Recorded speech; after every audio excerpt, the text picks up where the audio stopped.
Materials needed to create a maxi skirt with stripes: 2.5 yards of fabric, marking tool, ruler, tape measure, a half a yard of elastic, and a fourth a yard of interfacing.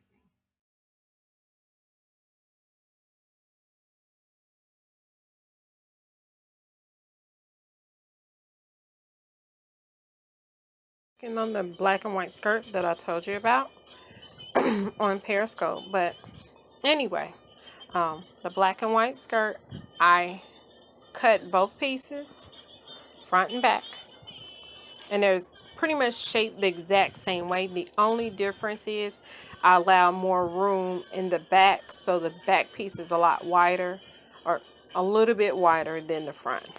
But I created it,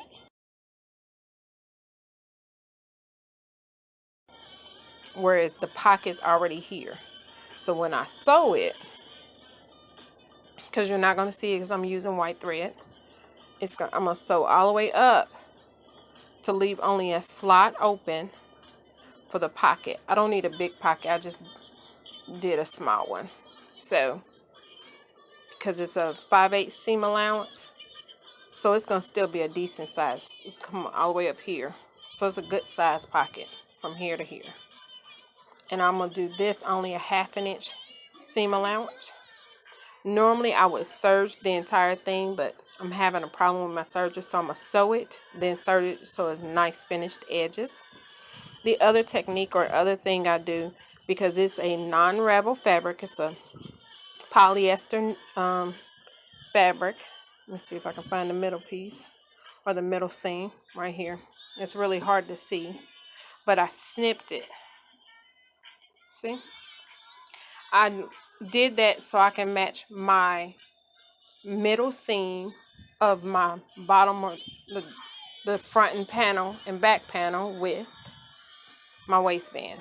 And I'm doing the waistband in the opposite direction for contrast, so that when I wear a white top or a black top, it stands out more. So that's what I'm getting ready to work on.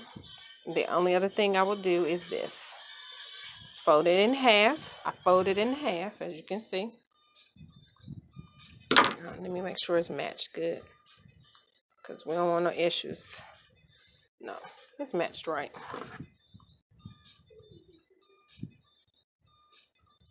Do a short snip. It makes it easier for me to match the front and back, because it's going to be elastic in the back and flat front. So keep watching. Black and white. Next portion. Now I needed to cut, and I have cut a piece of elastic that is about 1.5 inches thick. That's why I made sure the width of this was double the size plus seam allowance.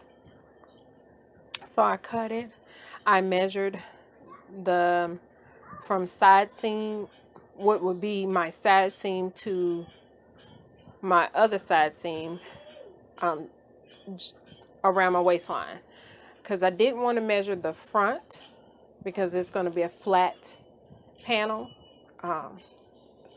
flat waistband, whereas the back is going to be gathered with elastic.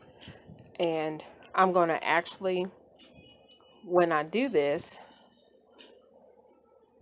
take and actually encase it first, and then sew. After I encase it, I'm going to encase it this way, with wrong seams together, excuse me. Wrong seams together. After I do the wrong seams together, and now fish the elastic through here, I'm going to actually run a straight stitch, and I'll probably back stitch to secure it, top and bottom, on both ends. Okay, then after I do that, I'm going to actually run 2 rows of stitching that you'll see. I'll give it a support, and that way it doesn't pull away, and it gives the finish I'm looking for. I guess I'm going to do a gathered stitch on the top front of the skirt panel. So that's what I'm getting ready to work on now. So stay tuned to next piece.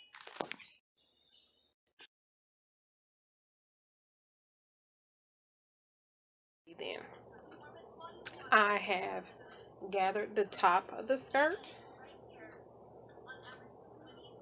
I'll adjust it for the waistband once I'm ready to put it on here, but that's gathered. I pulled the 2 strings in the back to gather it, and I'll adjust it like I said. I clipped the middle so I know the exact middle of the skirt, which right now I can't find it. I'm sure I'll find it when it's necessary. There we go. The middle of the skirt, front and or back, is just a little clip. Okay. Right now I am pinning the side seams. Now you probably have noticed that there's a lot of pins. There's a lot of pins. And the reason why is because I want to match the stripe as best as possible. It may adjust, may shift a little bit, but I'm going to get as close to it as possible. The neater it is, the better it looks, and the happier I am. So I'm going to work on the side seams. The waistband. Here's the waistband. This is just the back. Like I said, I encased the elastic in here. Stitch down the sides so it won't move. Now it wasn't even before, so what I did was I did this, stretched it so it's more even now, and it's just big enough to wrap around the back of the waist only, and to help smooth out the front. I clipped the middle, and so when I'm ready, I'm actually going to go ahead and sew the front part of the waistband to it, and now sew it all together at once. How about that? Back. See, this is what I'm gonna do to match it. Sorry, do it just like this.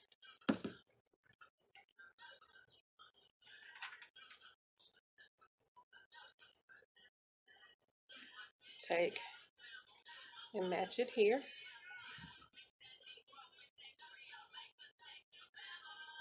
Okay, sorry.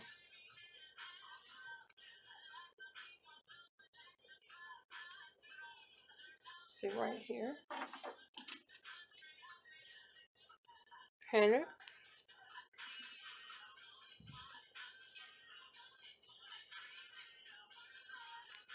So it doesn't move. I'll do the same on the other side. Make sure I'm doing it right.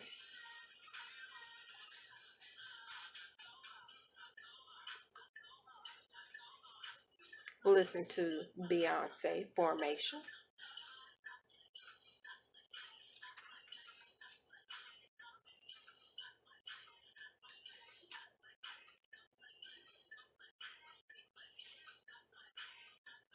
Well, sorry it's taking me so long to get it pinned. Okay, get formation. Pin here at the top. Pin at the bottom. I'm gonna go ahead and sew it while you're online. Real easy. 5/8 inch.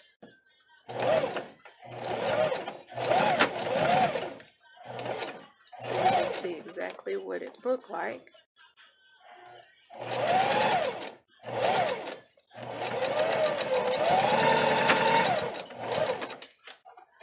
I'm just gonna do one side so you can see it.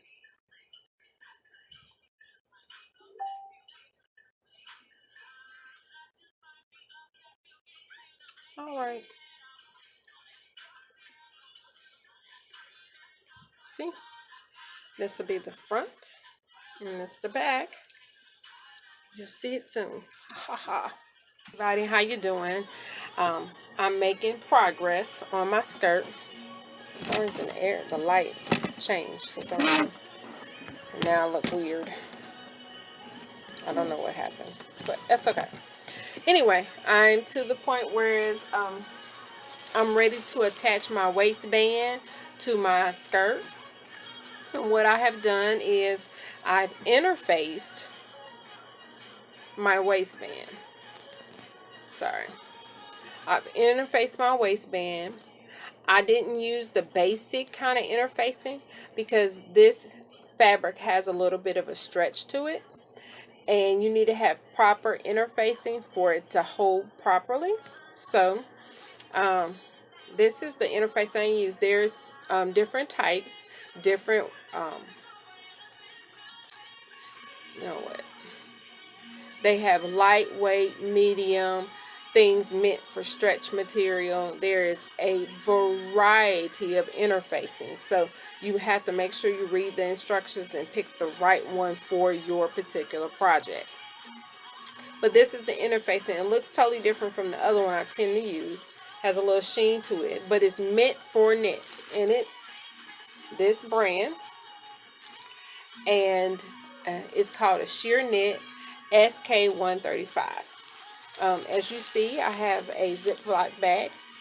I took the piece of paper. It's usually purchased by the yard, and I usually purchase at least about 2 to 3 yards of it, and I keep it on hand. That way I don't have to run to the store in the middle of the night like it is right now.